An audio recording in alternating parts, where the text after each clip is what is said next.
এক বছর আগে চালের গুঁড়া ডিপ ফ্রিজে রেখে দিয়েছি।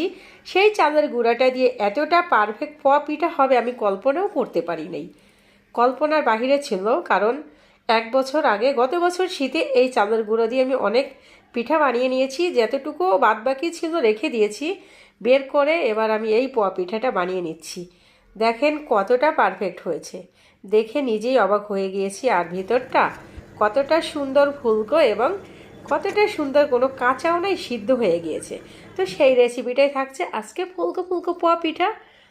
প্রথমে একটা বাটিতে আমি নিয়ে নিয়েছি 2 কাপ চালের গুঁড়া, ডিপ ফ্রিজ থেকে আমি 1 ঘন্টা আগে বের করে নিয়েছি। তারপর হাফ কাপ নিয়েছি আটা, আর এখানে দিয়ে দিয়েছি নর্মাল একদম পরিমাণ মতো লবণ, মানে তারপর এখানে দিয়ে দিব আমি 2 চামচ গুঁড়া দুধ। আর গুঁড়া দুধটা যদি আপনারা দিতে চান তো দিবেন, না হয় না।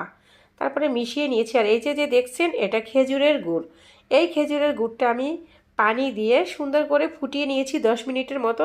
তারপর এখানে দিয়ে দিয়েছি, একটু গরম গরম অবস্থায় দিয়েছি, তারপরে কিন্তু ঠান্ডা পানিও দিয়েছি।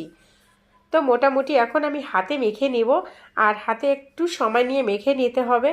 এমনিতেই পোয়া পিঠার যে গোলাটা এটা একটু সময় নিয়ে মেখে নিতে হয়, তো পারফেক্ট হয়। আর এটা যেহেতু এক বছর আগে ডিপ ফ্রিজে রাখা ছিল, তো সেইটা আমি আবারও কিছু গুড়ের পানি এখানে অ্যাড করছি। যেহেতু আমার পানি লাগবে, আমি একবারে বেশি করে পানিটাকে বানিয়ে নিয়েছি। আর দেখেন এটা এভাবে ফেটে নিতে হবে অন্ততপক্ষে 10 থেকে 15 মিনিটের মতো। এভাবে ফেটে নেওয়ার পরেই কিন্তু পিঠাটা আপনি পারফেক্ট পাবেন।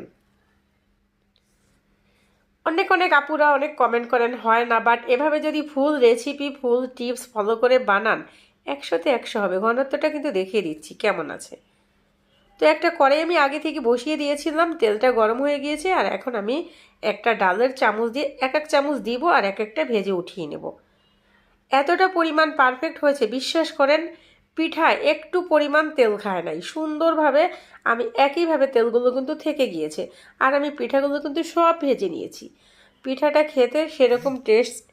আর এখন সামনে যেহেতু মানে শীত আসতেছে, এরকম পিঠা আপনারা বানিয়ে নিয়ে পুরো পরিবার আত্মীয় স্বজন সহ উপভোগ করতে পারেন। একটা পিঠা খেতে যদি যান বাহিরে 10 টাকা, কিন্তু অল্প কিছু খরচ করে ঘরে বানিয়ে নেওয়ায় পরিবার আত্মীয় স্বজন সহ খেয়ে নিতে পারবেন খুব সহজেই। আর এটা বানাতে সময়ও লাগে 15 থেকে 20 মিনিট। তো একে একে সব পিঠা আমি ভেজে নিয়েছি। দেখেন কতটা সুন্দর হয়েছে পিঠাগুলো, দেখতেই কতটা লোভনীয়, তাই না? তো এই যে আমি এখন একটা পিঠা কি করব, একটা পিঠা আপনাদেরকে ভেঙে ভিতরে দেখিয়ে দেবো এটা পারফেক্ট কতটা পরিমাণ পারফেক্ট ছিল। দেখেন একটা এখন আমি নিয়ে নিচ্ছি হাতে আর ভেঙে নিচ্ছি। যেরকমটা ফুলকো এবং ভিতরে যে এই যে অংশটা মোটা, এটা কিন্তু অনেকের আমরা দোকানেও খেয়েছি কাঁচা কাঁচা থাকে, কিন্তু দেখেন এটা কোনো প্রকার কাঁচা না, পারফেক্টভাবে হয়েছে। তো রেসিপিটা এই পর্যন্তই, পরবর্তীতে দেখা হবে। খোদা হাফেজ, বাই।